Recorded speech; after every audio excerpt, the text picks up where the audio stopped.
relations between C and A occurring in N. And the main question that I want to investigate is whether we can encode those algebraic relations, so the algebraic relations between C and A, by a simple object.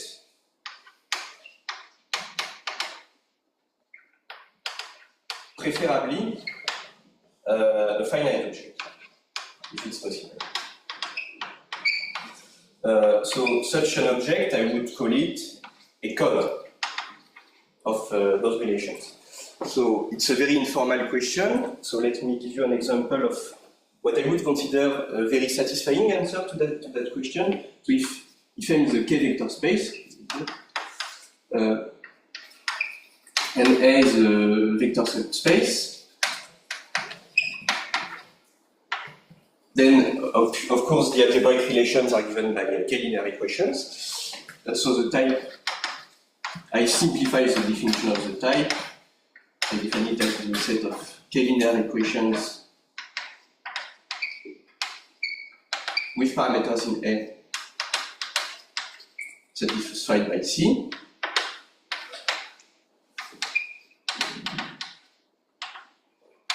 So if you are, of course we have, we know linear algebra, so we have very well-known ways to encode those relations. What the simplest thing that we can do is we can extract a base of C and express the coordinates of C as affine combinations of this base. So we know that we can write C equals P times D plus A, where D is a subfamily of C, D is the base, subfamily of C, having no relations with A, so satisfying no equations.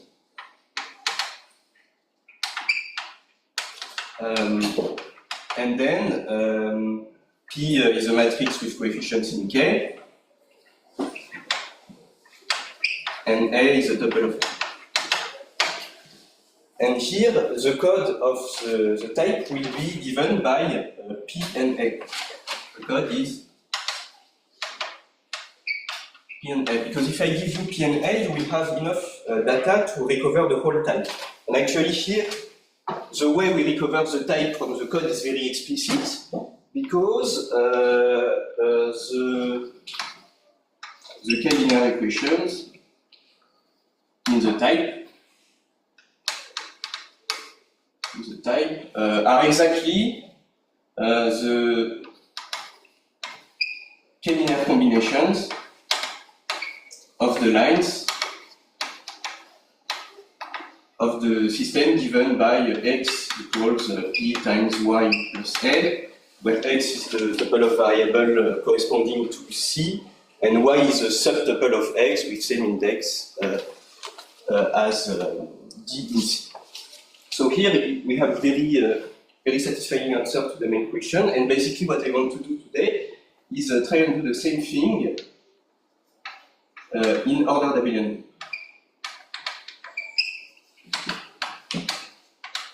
So in ordered Abelian group, the reason why I'm interested in those things is that I mainly study the motivation is that I mainly study model theory of Hossain valued fields.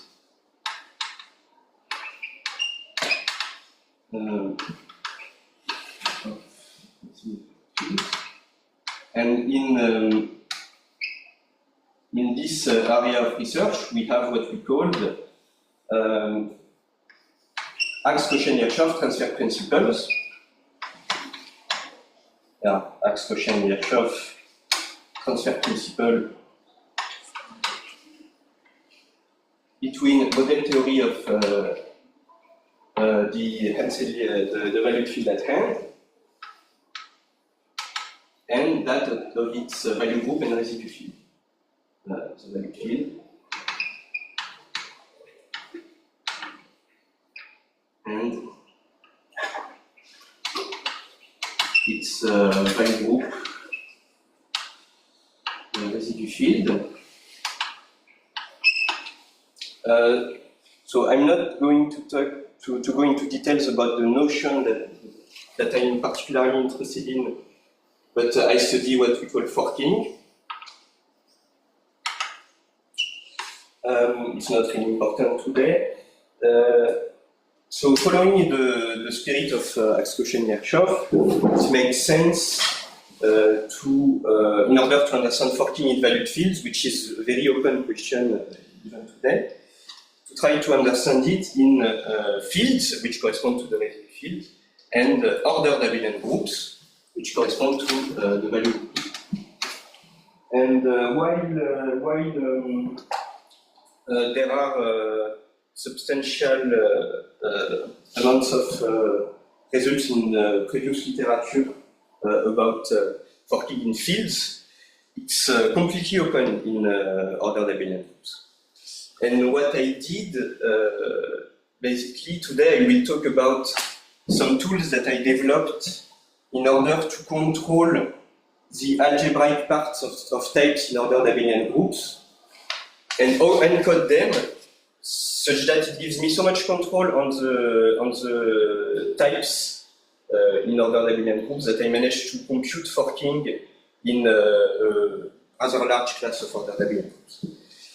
Okay. So let's start from very basic scratch, so basically invariants. No prerequisite for this topic. So we assume n is an ordered Abelian group, non-trivial, and A is a subgroup. So what do I mean? I quickly recall what it means. So I have an Abelian group, I have an order relation which is total, in satisfying the compatibility axiom, x plus y smaller than x plus z, yes, if and only if y is smaller than z for all x, y, z. So really, when you look at an ordered Abelian group, you can really look at it like a line with 0 in the middle, and translating by a positive element can really be interpreted as shifting to the right, and vice versa for a negative element.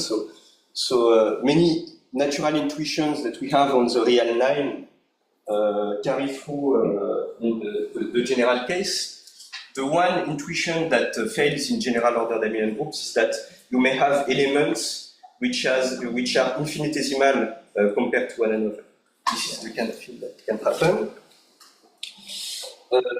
The first reduction is that we can go to the divisible closure.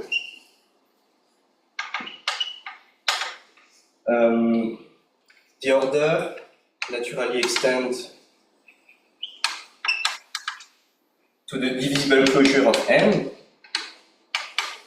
Right, because an element of M can be of the divisible closure can be written as a fraction, some element of M divided by some integer, and I simply extend the order by the natural choice n prime a.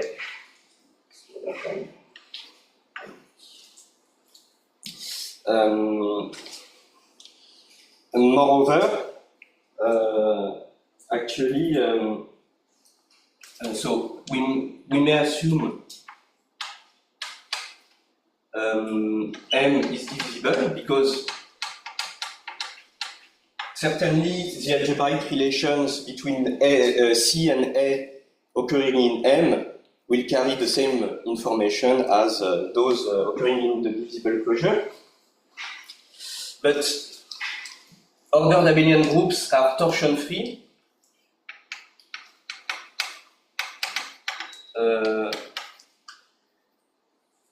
Because if you take x non-zero, then the absolute value of x is positive. So by absolute value, I simply mean the maximum of plus and minus x. And using the compatibility axiom, you can say that it's smaller than 2 times the absolute value of 2 times x, etc. So x is not a torsion point, so you are torsion free, and thus M is a Q vector space, divisible torsion free. And by the same reasoning, we may assume A is a Q vector subspace. So now, what are the algebraic relations? Well, they are given by Q linear equations and inequations, because we have an order now. And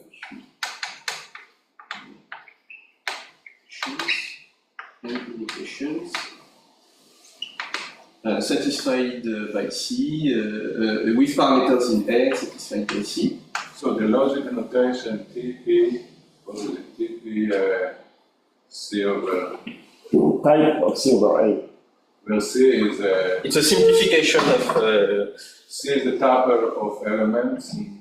Yes. C is the tupper of elements, and you look at only relations without quantifiers. Yes, because now I'm working in a divisible ordered Abelian group, and they have a quantifier elimination when you have the Q vector space structure and the order.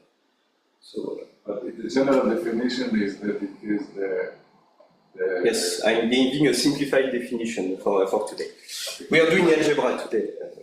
We're not doing much model theory. Okay. So yes. So what I want to encode this object. I cannot. The thing is, I cannot.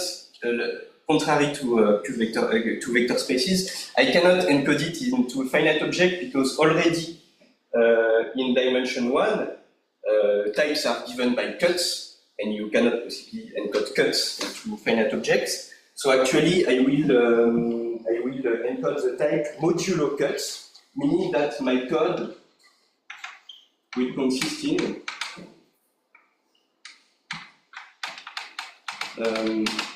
finitely many cuts of well-chosen Q linear combinations of C, plus some finite data. So if I know cuts of finitely many Q linear combinations of C and some finite data, I can recover the whole type. So yes, maybe I will define elementary equivalence because it's empty. There are equivalence only if they have the same type.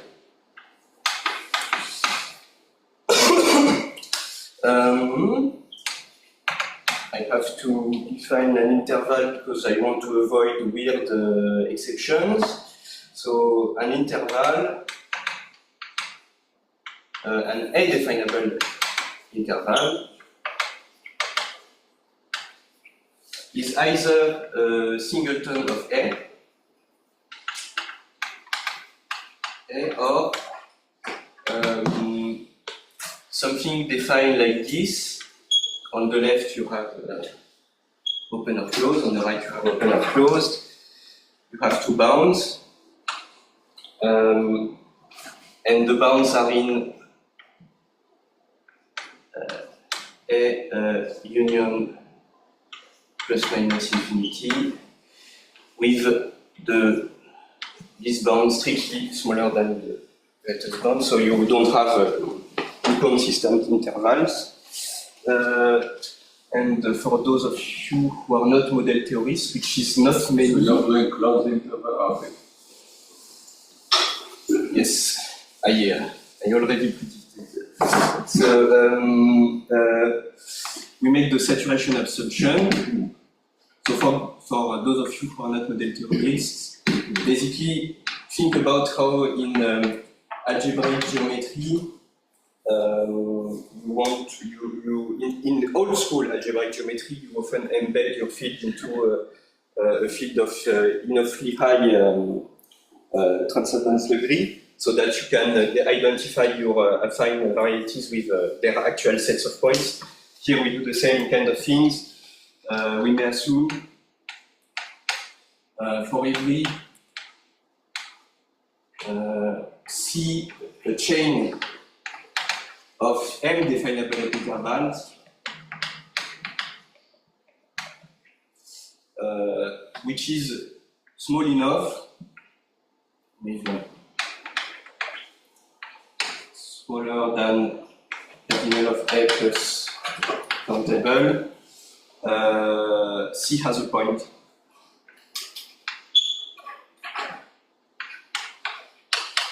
So this is equivalent to usual definition of being saturated. And of course, M always embeds into such a structure satisfying this assumption, and the algebraic does not change the algebraic relations. This. Okay. Now, the second reduction is that we can work. But yes. Before you said M definable interval, and now it's M definable. Yes. So it's an interval of M. Because M is a subgroup of M as well, so this definition makes sense for M.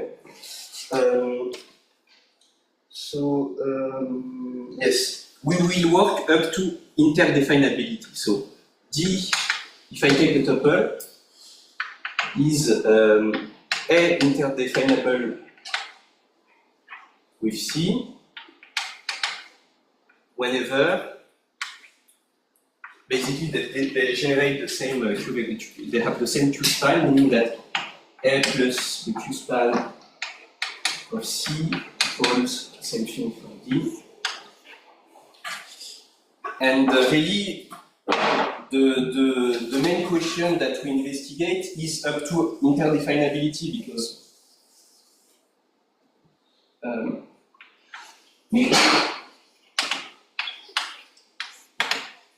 if C and D are interdefinable, then I can write C as an affine combination of D, just as in the first example. Here it's in a matrix with coefficients in Q. And if I give you a code of the type of D, then you have a code of the type of C by adding D and A to the code. The code of D gives the code of C. So we work up to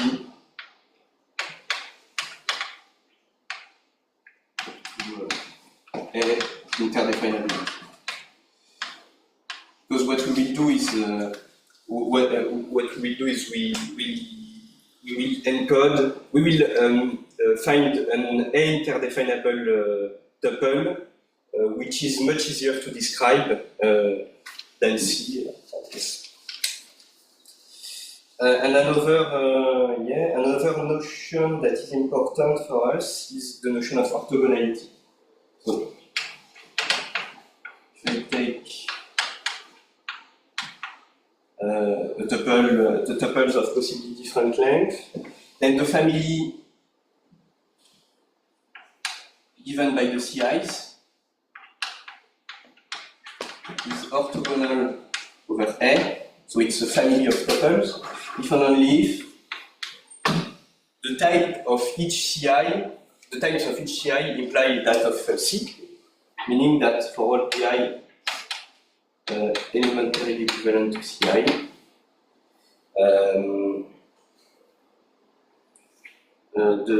the family of the DIs is elementarily equivalent to the family of the CI. And so it gives us, maybe I should give an example first of non-orthogonality, and we will see later criterions in order to establish orthogonality.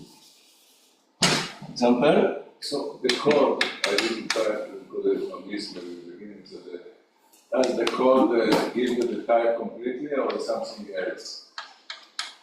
It's not formal now, but it will be some information simple that we want to be as simple as possible, which help you to recover, which is enough to recover the full type.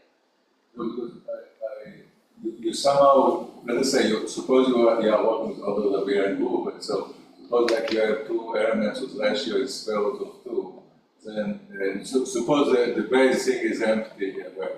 Yeah. So you cannot describe in finite terms because you need many rational approximations, so it's not. Yeah. So the fact the ratio is square root of 2 is an information which is not. There will be finitely many cuts involved, so I can use a real number.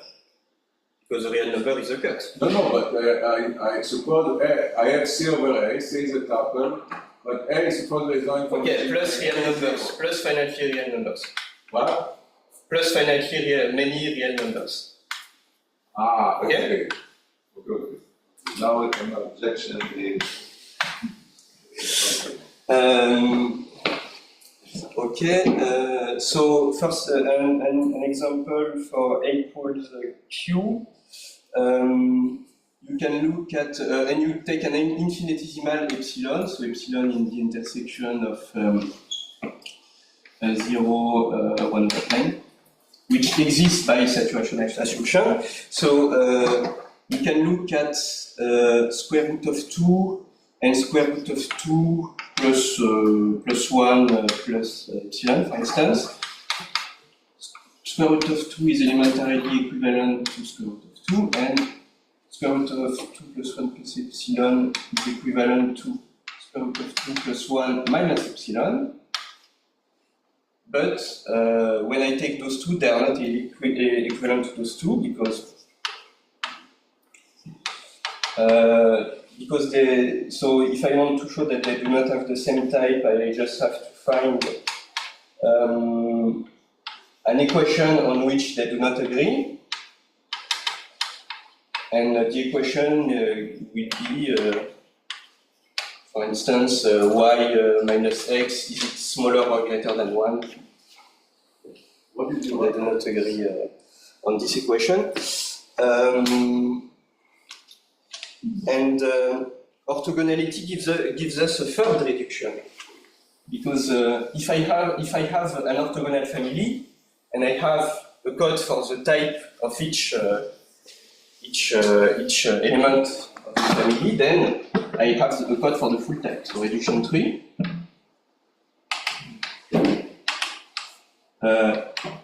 If Ci is orthogonal over A, then the code of each Ci gives the code of C.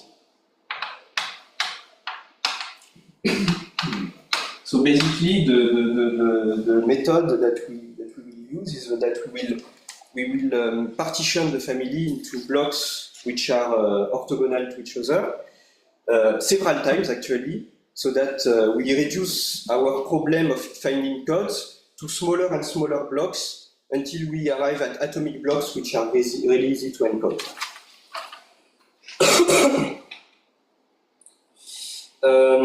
Oh yes, okay. There are transitivity arguments to manipulate the notion of orthogonality more easily.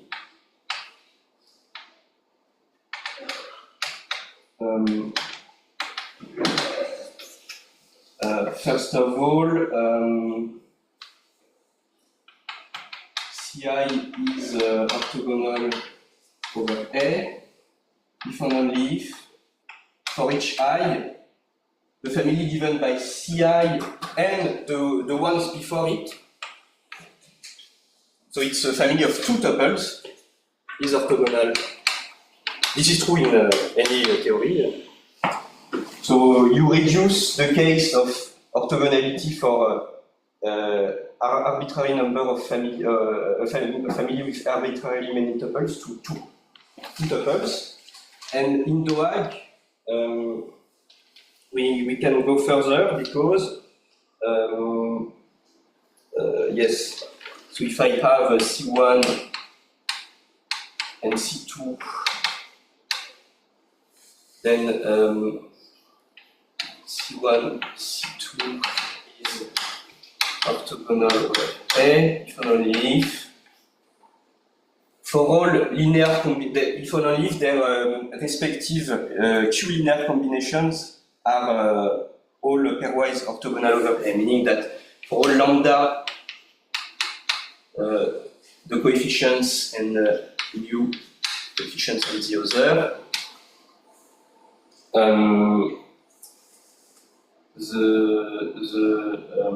the family given by the unary family given by the corresponding linear combination of C. So you understand what it means? It means the sum of the lambda I, Ci, T1, C2 is orthogonal over A. So basically, it's a reduction to orthogonality, checking infinitely many orthogonalities of two single points.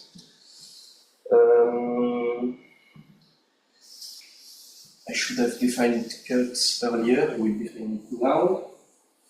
It's a small mistake because I just erased the definition of interval and now I define cuts. Okay. So if I have a single point, the cut of C over A is the intersection of every A definable set. So it's not, I know it's not the common way to define cuts, but it's useful for what we do, of A definable intervals containing C. If you have two tuples, they are elementarily equivalent if only if they have the same cut.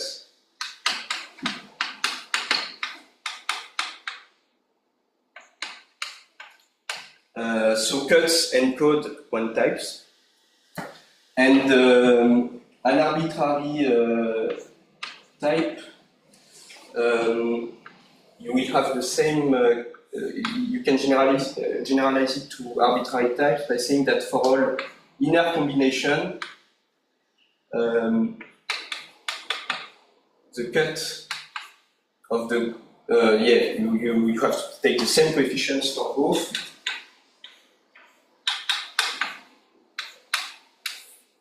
Their respective linear combinations have the same cuts.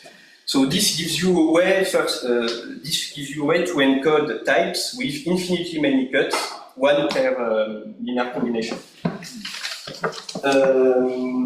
But we will do much better than that. So, okay. So with the transitivity arguments, we kind of reduce the problem of checking orthogonality of an arbitrary family to checking infinitely many orthogonalities of two single points. And I will give you a criterion to check orthogonality between two single points, but first I need to introduce convex subgroups.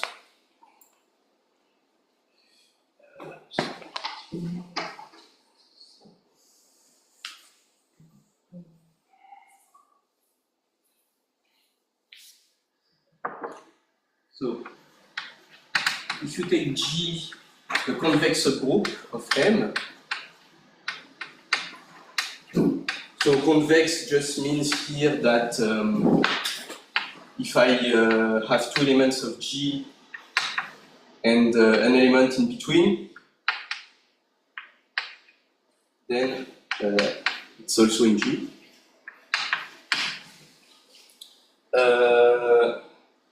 So G is a mid-definable when it can be written as an intersection of A definable intervals of a chain of as intersection of C with C, a chain of A definable intervals. It is a joint definable when it can be written as a union of such a chain, and it is A invariant if it is one of the two. So there, in the general model theory of ordered Abelian groups, you can find ordered Abelian groups with A invariant convex groups which are not meet or joint definable, but in DOAG this is all you get. So let's see. And the cardinality of the chain is always small, or? They are A definable, so it already gives you a restriction. Yes, the whole chain. So for instance, very simple example for Q, once again, the A invariant convex subgroups are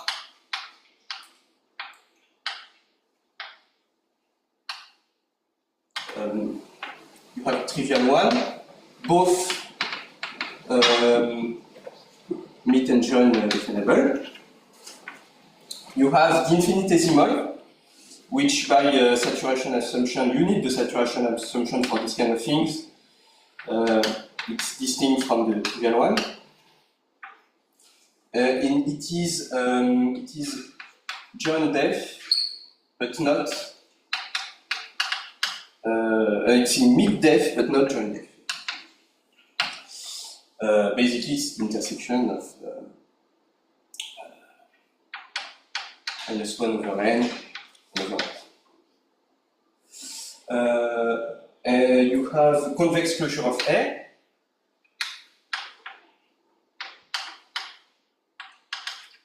So it's the reunion of minus n. So here it is joint def, but not mid def. And finally, you have everyone, which is both mid and def definable, and in particular different from the convex closure of A. So, the criterion in order to check orthogonality between two single points is the following.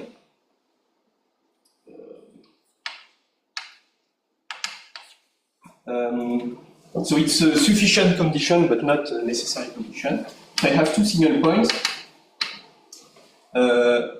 and I have G and A invariant convex subgroup. Such that G acts by translation on the cut of C over A, meaning that the cut of C over A is a reunion of cosets of G. So you can see cuts as gaps, kind of big holes. So this means that G is smaller than the size of the gap corresponding to C. So the gap is very large for C, and I ask that it is small for D, meaning that D is in G plus A. So if two cuts have very, very different gaps, you have orthogonality. Then the family given by C and D is orthogonal over A. And the proof ID, basically you have to show that the type of C over A is still a complete type when you add D. So you have to show that the cut of C over A, it's still a cut over A plus Q span of D, So it means that it's simply disjoint. It's disjoint from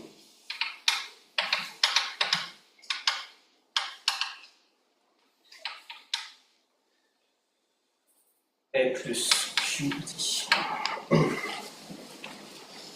And now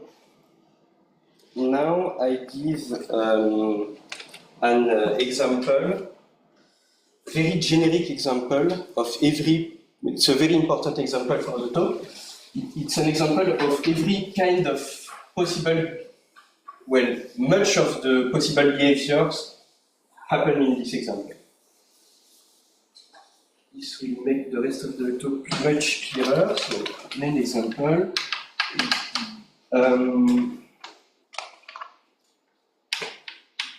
This time A will be the lexicographical product of 3 copies of Q.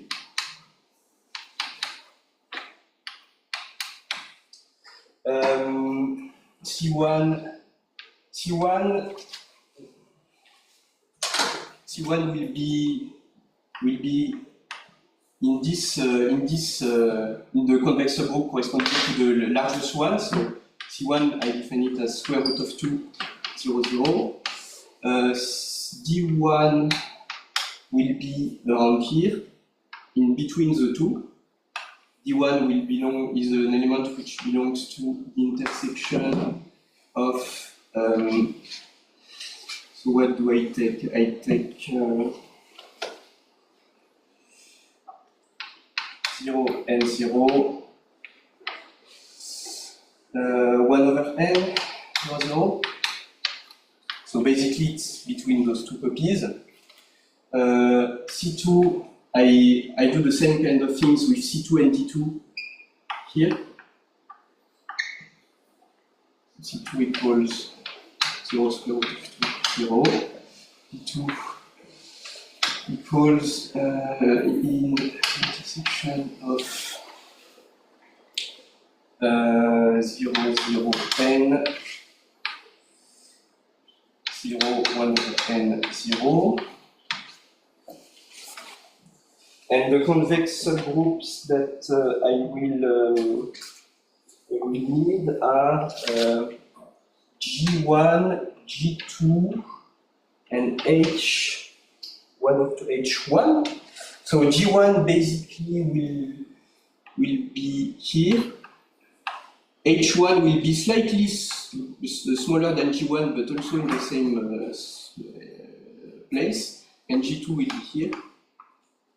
So G1, I define it as the intersection of, yes, minus 1 over n, 0, 0, 1 over n, 0, 0.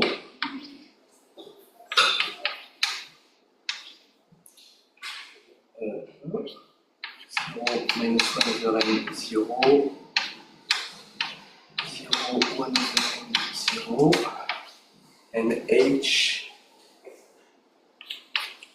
So it will be naturally the union of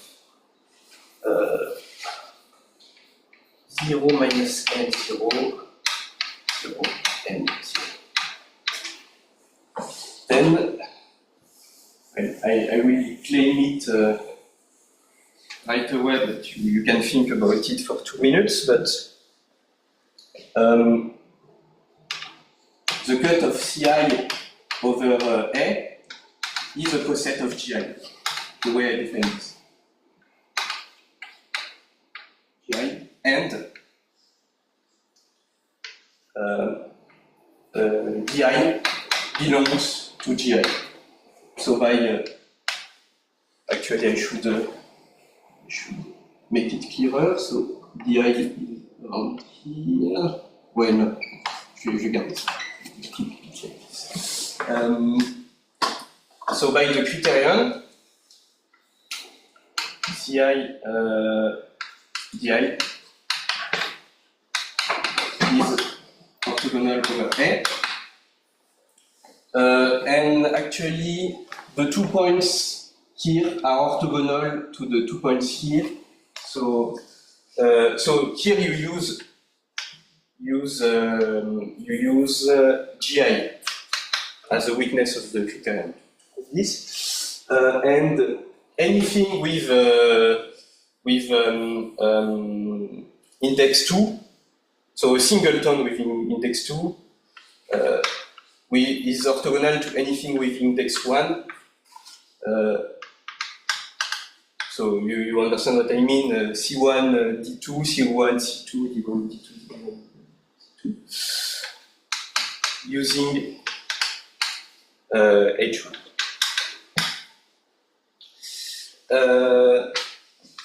So here we used mid-definable convex subgroups, which I wrote G something, and joint-definable convex subgroups, which I wrote H something. Now I will give you the general definition of what G and H is going to be for a very general case.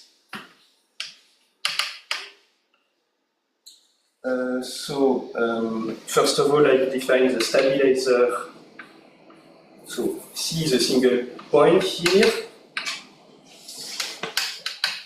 Stabilizer of C over A is defined as simply the set of A in A, such that you do not get out of the cut of C by translating by A.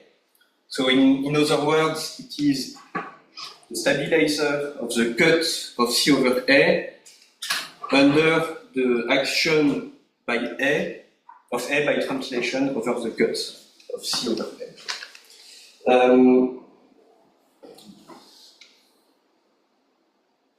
G of C over A, I write it like this, will be trivial if C is in A, else it is the intersection for A in A take away the stabilizer. So the stabilizer, it is a convex subgroup of A, but of course not of M.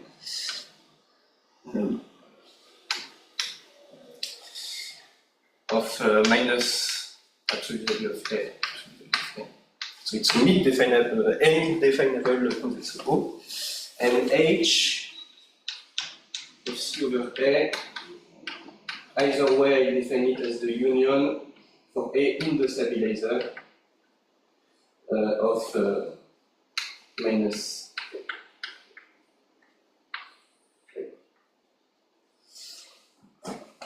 So for instance,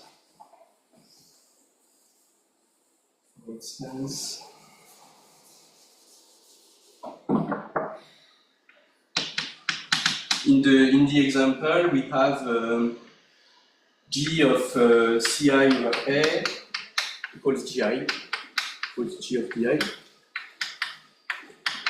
and H of Ci over A equals Hi equals H of Di. I did not define H2, I have to define it. Basically, you can guess that H2 is going to be just below G2 with H2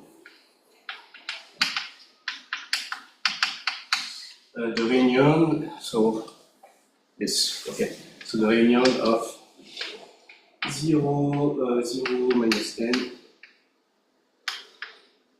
0, 0. And now we showed that that everything with index 2 is orthogonal to everything with index 1 using H, the larger of the two H. It's going to be the same thing in general.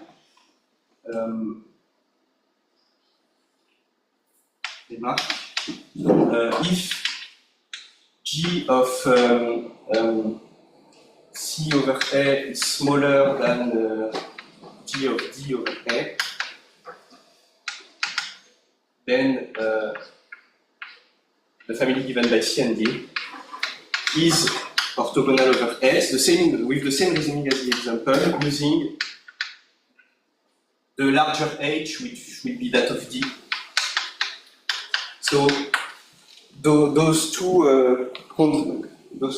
ways to define convex subgroups that I gave allow us to establish orthogonality between two single points, but we still need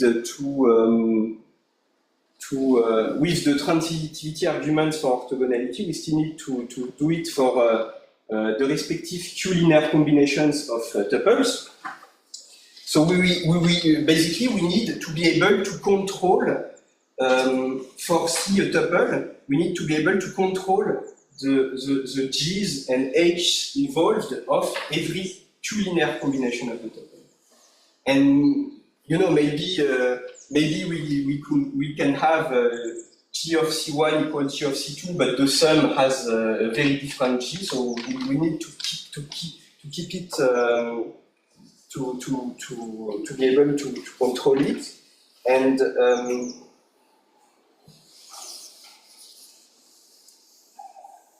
basically, I want to compute the G and H of a Q-linear combination of a tuple.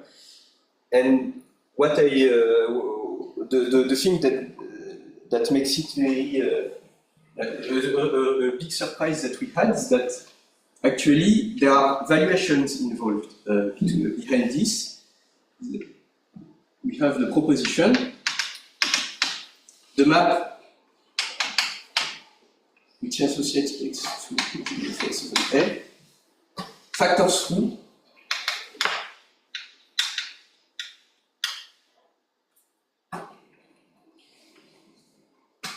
a group valuation on the quotient by N, meaning that it satisfies the following axioms. A is, so I said that the trivial subgroup, the trivial group is associated with elements of A. So A is the fiber of list of the list image.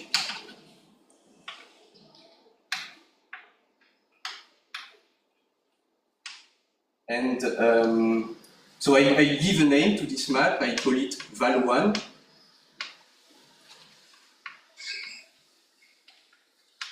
Val1 of x plus y, ultrametric inequality. It is smaller or equal to the maximum. Val1 x, val1 y. So those two axioms, we will call them the axioms of an evaluation. We call evaluation a map from M to some totally ordered set satisfying those axioms.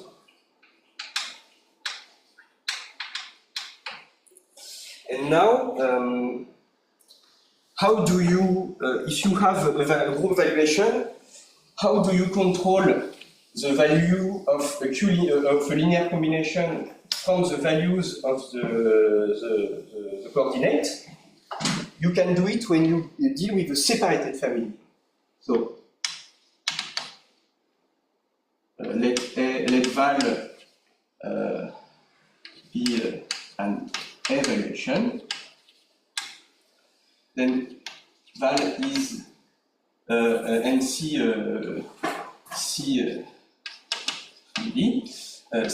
is val separated when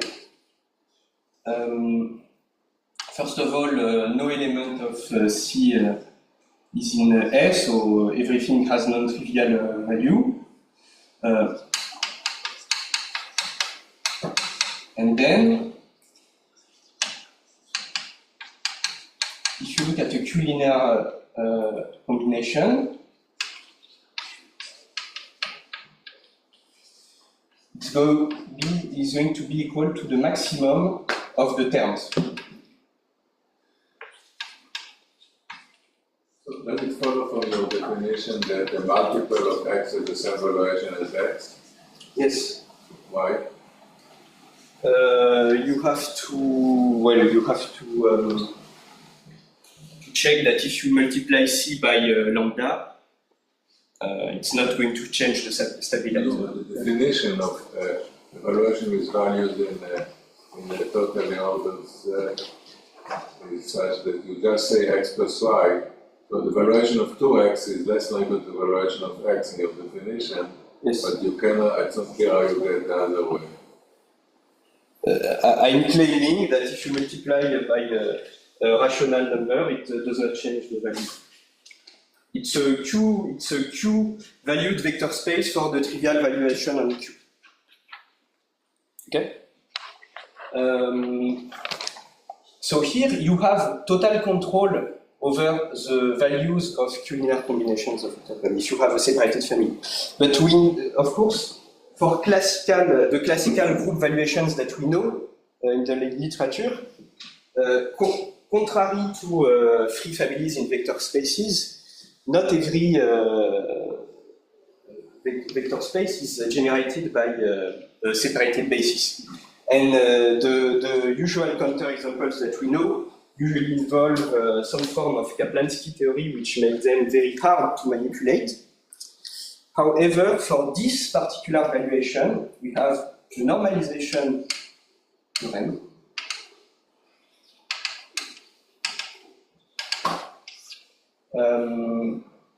Any C,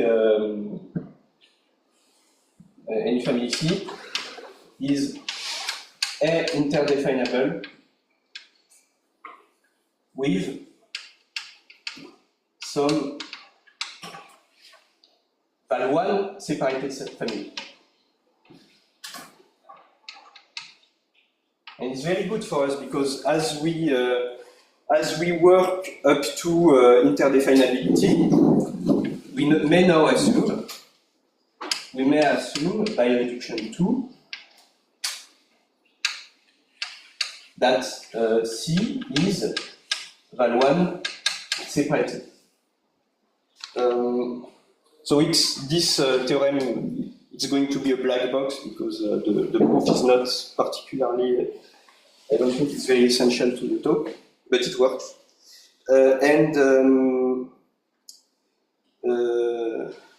We have the orthogonality theorem now.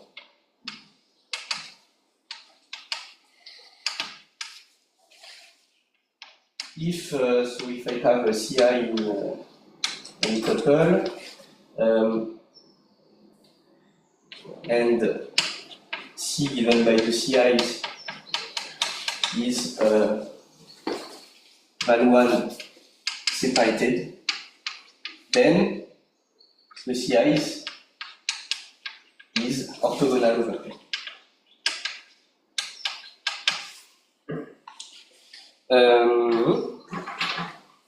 As a result, I don't want to erase the examples.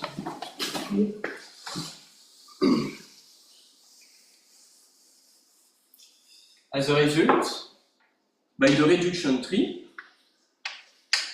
we can, orthogonality allows us to simplify the problem. We may assume all the CIs have same val1 value. All the CIs have same values, and by separatedness, this value does not change when you go to a non-trivial Q-linear combination. So from separatedness, from I erased the remark.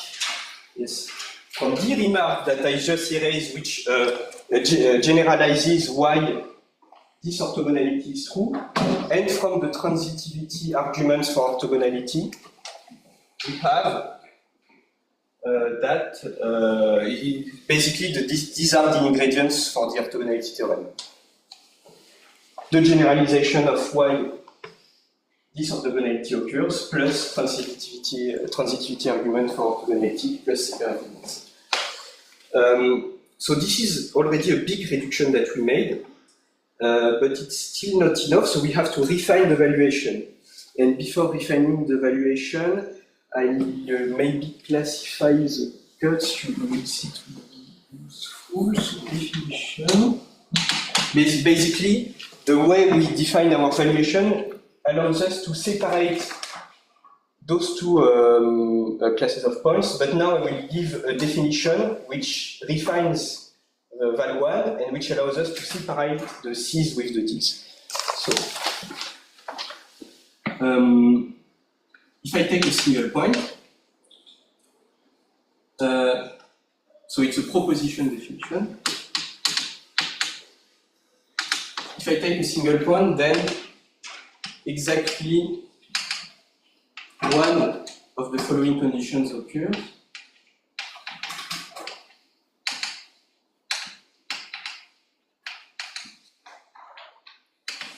First, I mean A.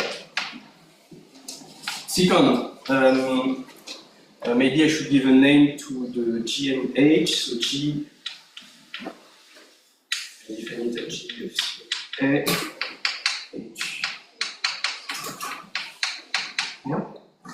Second, C does not belong to A plus G. In this case, what happens is,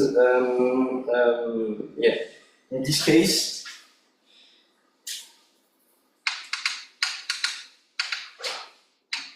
the cut is a coset of G.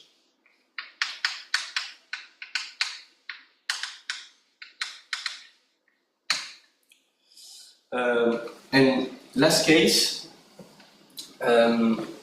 C belongs to A plus G, take away A plus H. So in this case, the cut, what is the cut? It is an A translate. I will draw a sketch just after that. An A translate of a connected component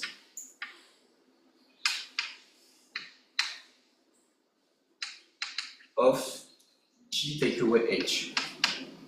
So let's draw a sketch.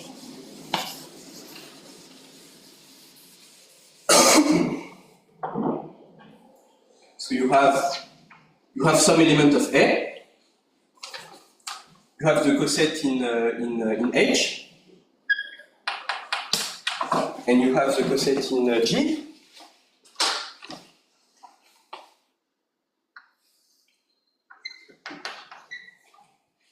And then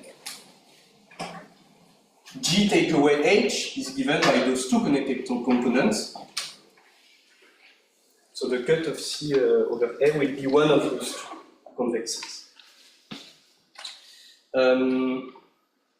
Whenever those two cases occur, I did not really define the Archimedean valuation, but for those of you that know what it is, the extension from A to A plus C does not have new Archimedean values, so we call it an Archimedean extension. So in this case, I said that C is Archimedean over A, and in this case, C will add a new Archimedean value, which is between G and H in some sense. So it's a ramified extension, and I say that C is ramified over A.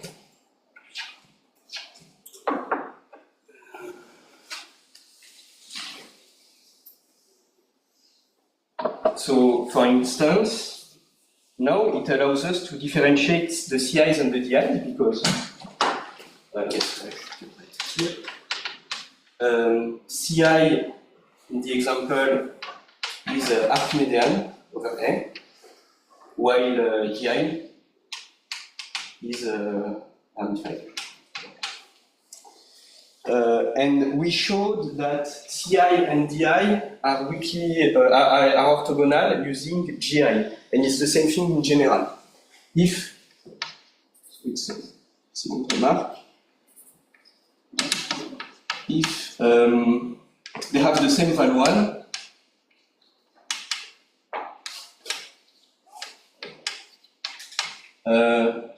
C is Archimedean and D is ramified, then, well,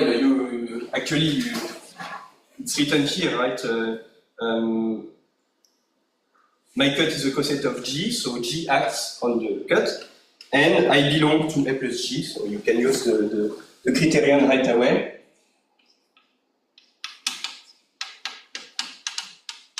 So, once again, it's for 2 single points, so we want to be able to extend this to linear combinations, and actually we can do the same things as val 1 here. So, theorem, the following is an evaluation which refines the previous one and satisfies the two theorems, the normalization and the orthogonality theorem.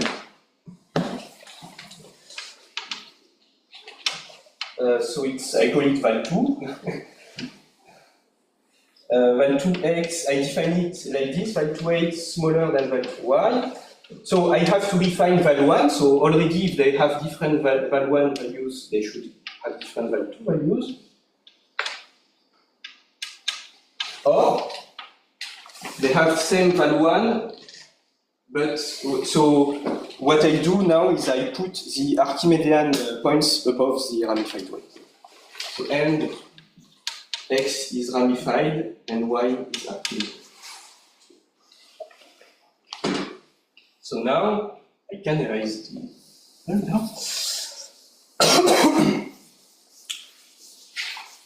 So the orthogonality theorem should be clear from all the ingredients that I gave.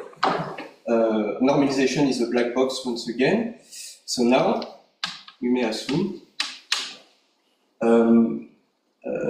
C is val 2 separated, and each singleton has the same, the singletons have the same val 2 value. And it's much better now because we know what cuts are. Either they are a coset of some mid-definable convex subgroup that I know what it is, or it's something like this. So we know what cuts are. So we are really not far from encoding the types. Now I reduced my problem enough to be able to encode such a family. So there are two possibilities. There are either the coordinates of C are Archimedean or they are ramified. So case C, the coordinates are Archimedean. What is the code? Actually the singletons are orthogonal in this case. So we can simply encode the type by just the tuple of the cut of each coordinate. The singletons are orthogonal. We encode type. So the criterion does not work here because everyone is a coset of G. So you have to do it by hand. The criterion does not work, you have to do it by hand, but its separatedness makes it much easier. We encode type of C of A by the cuts of each coordinate.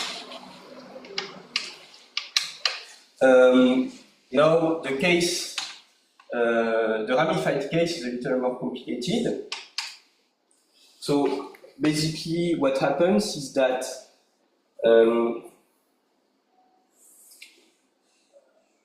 if you look, so yeah, first of all, let AI such that by definition of being ramified, I can find AI such that the corresponding coordinate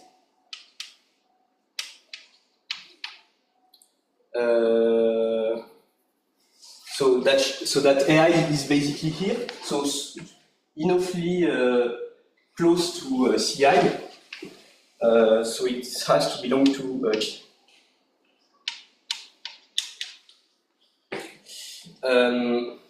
So what happens is that you have the same sketch as here.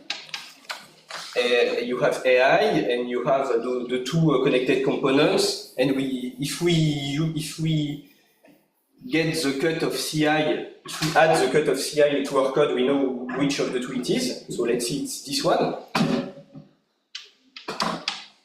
Now, cuts of arbitrary tuples are encoded by the cut of each Q-linear combination. So we have to know the cuts of the Q-linear combination of each CI. And by separatedness, basically, if you take a non-trivial linear combination, by separatedness, you are going to have the same thing.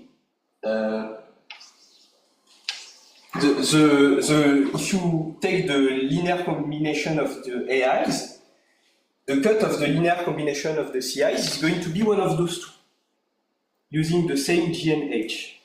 But we need to know if it's left or right to be able to know what the cut is. So we need to know it for every Q-linear combination, and this we can encode in real numbers. How much time do I have left? 10 minutes? 12 minutes. 12 minutes? Okay.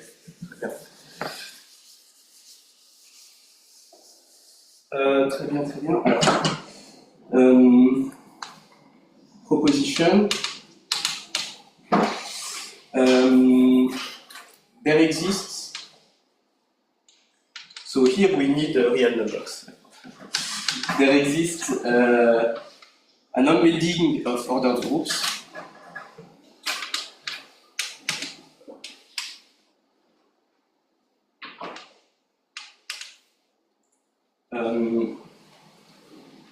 From the Q-span of the DIs, the CI minus AI for each I.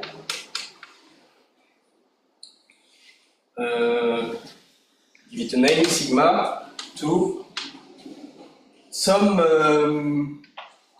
finite lexicographical power of n of R, lex, and for some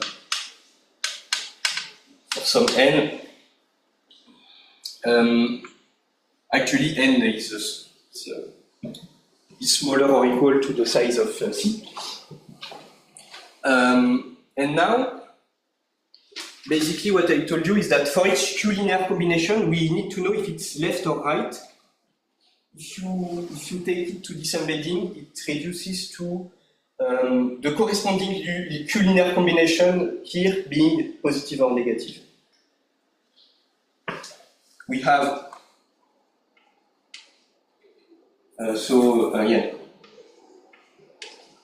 we have lambda c smaller than lambda a, if and only if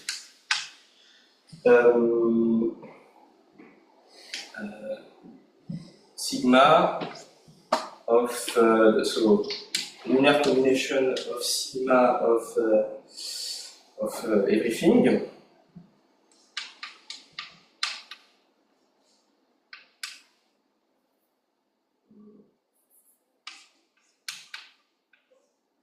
is negative. So we encoded all those choices left or right into a tuple of a family of real numbers. So it's a matrix with coefficients in R. So we encode a the type of C over A by. So we know if I'm left or right, but we need to remember which AIs are involved, and we need to remember which groups are involved here. So this data is in the cuts of the singletons of C. So just like for Archimedean, for the Archimedean case, we need the cuts of the singletons of C, and this object, which is a matrix of real numbers,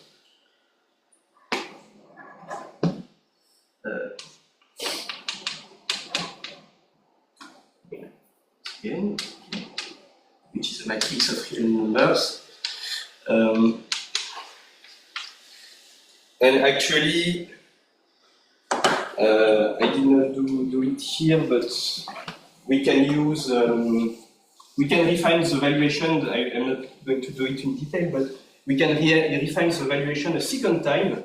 We have a third valuation in order to make this matrix a little simpler. We can make this matrix into in such a way that every guy here has only exactly one non-zero coordinate. So we can make the matrix be something like this.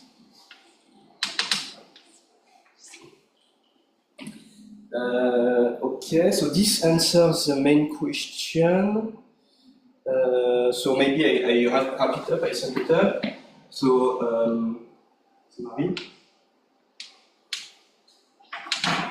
so we have C.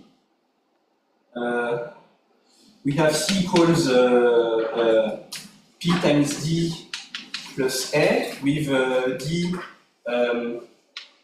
val2 separated. For each fiber by the value val2, right? We partition D according to the values by val2.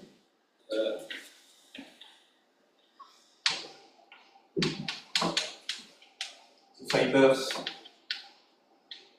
of the partition of D given by fibers of val2.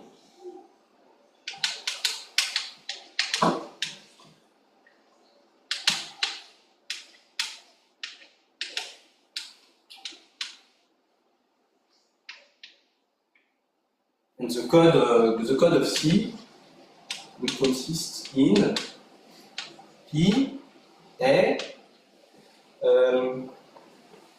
the cuts of each coordinate of D,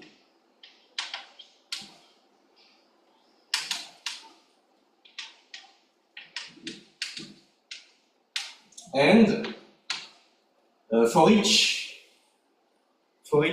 DI which is ramified, a matrix of real numbers.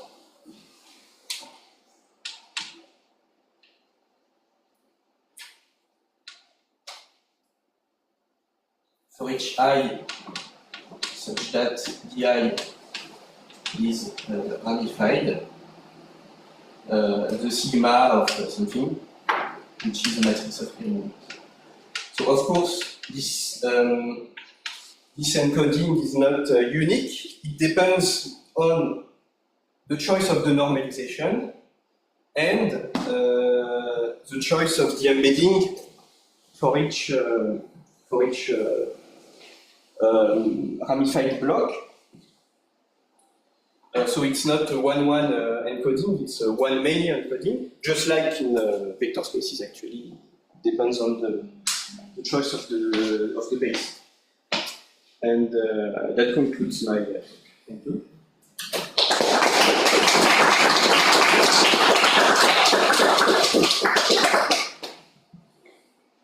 Are there more questions or comments?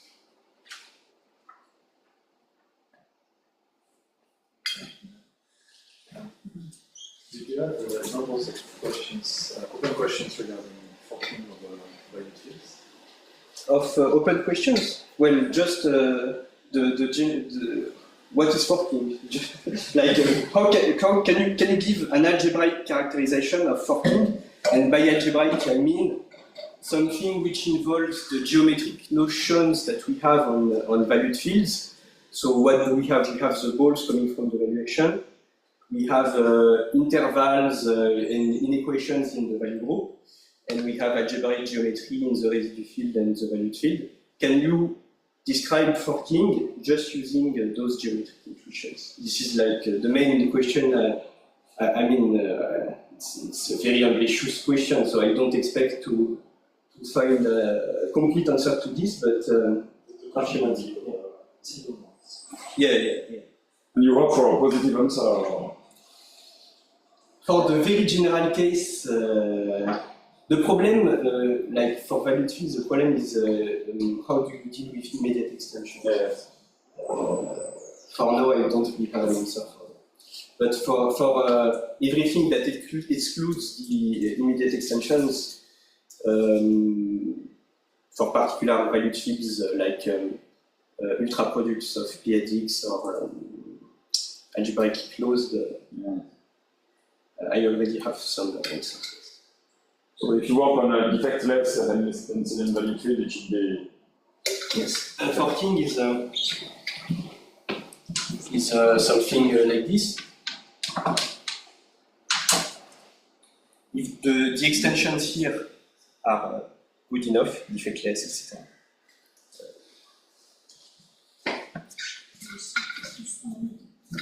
Yes, basically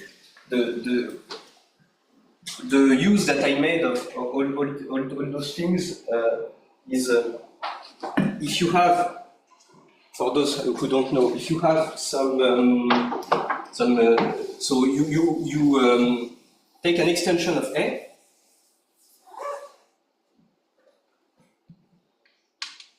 call it B. We have a code for the type of C over A, and you also have B now. So it's a subset of the type of C over B. And the study forking is an independence notion. So we want to think of when this extension is generic. For instance, if you have Q freeness here and this type introduces new relations, it's not going to be generic, so you're going to have dependence.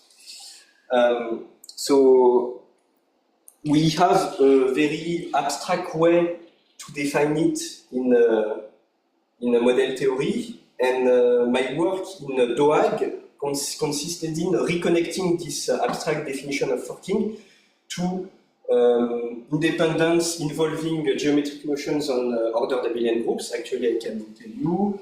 So basically, I proved that if you have bad intervals, the intervals that you want to avoid, there will be closed, bounded, so not plus or minus infinity in the bound, B-definable intervals, intervals disjoint from A,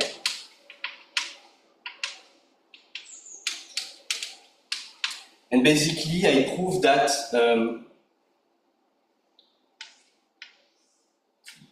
the extension is generic in the sense of forking, which I'm not going to define, if and only if every Q-linear combination of C avoids every bad interval.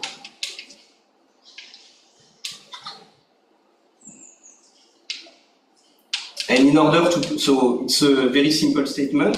This is a very simple characterization which only involves geometric notions, but in order to prove it, I needed a very low-level control over the types. So all this was very handy for me.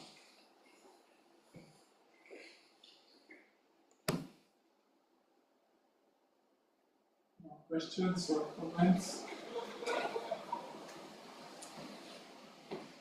If not, let's thank the speaker again.